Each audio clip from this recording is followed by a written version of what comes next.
Hello കൂട്ടുകാരെ, എല്ലാവരും ഇതെന്തുവാ ഒരു ചപ്പാത്തി ഉണ്ടാക്കുന്ന പിന്നെ ഞങ്ങൾക്ക് അറിഞ്ഞൂടാത്തതാണോ എന്നൊന്നും വിചാരിക്കല്ലേ. ഇത് ചെറിയൊരു വീഡിയോ ആണ്, ഒരു 2 മിനിറ്റ്. അതായത് 2 ചപ്പാത്തി ഉണ്ടാക്കാൻ 2 മിനിറ്റ് എടുക്കും. ഒരു ചപ്പാത്തിക്ക് 1 മിനിറ്റ്. ഈ ഒരു ചെറിയ വീഡിയോ നിങ്ങൾ കാണും. ഞാനിത് ചെയ്യാൻ കാര്യം വേറൊന്നുമല്ല. ഞാൻ പല വീഡിയോസും കാണുമ്പോഴത്തേക്ക് എല്ലാവരും ചപ്പാത്തി ഉണ്ടാക്കുന്നത് കല്ലിൽ വെച്ച് ചൂടാക്കുന്നു, പിന്നെ ഗ്യാസിൽ വെച്ച് പൊള്ളിച്ചെടുക്കുന്നു.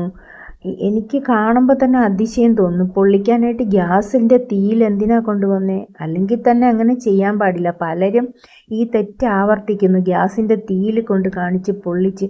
ഒരിക്കലും അങ്ങനെ ചെയ്യരുത്. അല്ലാതെ തന്നെ നമുക്ക് ചപ്പാത്തി നല്ല രീതിയിൽ പൊള്ളിച്ചെടുക്കാൻ പറ്റും.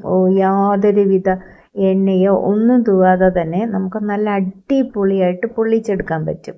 പിന്നെ എന്തിനാണ് നിങ്ങൾ ഗ്യാസ് കത്തിച്ച് അതിൻ്റെ മുകളിൽ കൊണ്ടുവച്ച് ഗ്യാസിൻ്റെ ഫ്ലെയിമിൽ വെച്ച് പൊള്ളിക്കേണ്ട യാതൊരു കാര്യമില്ല.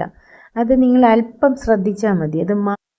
അത് മാവ് കുഴയ്ക്കുന്നതിന് ഒരു രീതിയുണ്ട്. ആ രീതി അറിയണമെങ്കിൽ നിങ്ങൾ എൻ്റെ വീഡിയോയുടെ താഴെ കമൻറ്റ് ചെയ്യുക. ഞാൻ തീർച്ചയായിട്ടും അത് മാവ് കുഴയ്ക്കുന്ന ഒരു വീഡിയോ ചെയ്യാം. ഒരിക്കലും നിങ്ങൾ ഗ്യാസിൻ്റെ ഫ്ലെയിമിൽ വെച്ച് ചപ്പാത്തി പൊള്ളിച്ചെടുക്കരുത്. അല്പം എണ്ണ ഉപയോഗിച്ചാൽ കൊളസ്ട്രോൾ വരുമെന്ന് പറയുന്ന മലയാളികൾ ഗ്യാസിൻ്റെ ഫ്ലെയിമിൽ വെച്ച് കത്തിച്ച് പൊള്ളിച്ച് കഴിക്കുന്ന കാണുമ്പോൾ എനിക്ക് അതിശയം തോന്നാറുണ്ട്. ഗ്യാസ് എന്താണെന്ന് എല്ലാവർക്കും അറിയാം, ഞാൻ പ്രത്യേകിച്ച് പറയേണ്ട കാര്യമില്ല. അതിൽ വെച്ച് പൊള്ളിച്ച് അതിൻ്റെ ഫ്ലെയിമിൽ ഡയറക്റ്റ് പൊള്ളിച്ച് കഴിക്കുന്ന മലയാളിയെ ഞാൻ എന്താ പറയേണ്ടത്? അതുകൊണ്ടാണ് ഞാൻ ഈ ചപ്പാത്തിയുടെ വീഡിയോ ഇട്ടത് തന്നെ. ചപ്പാത്തിയുടെ വീഡിയോ ഇടണോ വേണ്ടയോന്ന് ഞാൻ 2 പ്രാവശ്യം ആലോചിച്ചു. എന്നിട്ട് ഞാൻ വിചാരിച്ചു എന്തായാലും ഈ വീഡിയോ ഒന്നിടാം.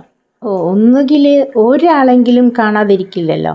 ആരെങ്കിലും ഒരാൾ ഈ തെറ്റ് ചെയ്യുന്നുണ്ടെങ്കിൽ അത് അവരാവർത്തിക്കാതിരിക്കാൻ എൻ്റെ ഈ വീഡിയോ സഹായിക്കുമെങ്കിൽ അതിലെനിക്ക് സന്തോഷമേ ഉള്ളൂ. അപ്പോൾ ഇന്ന് ഇത്രയേ ഉള്ളൂ. ടാറ്റാ.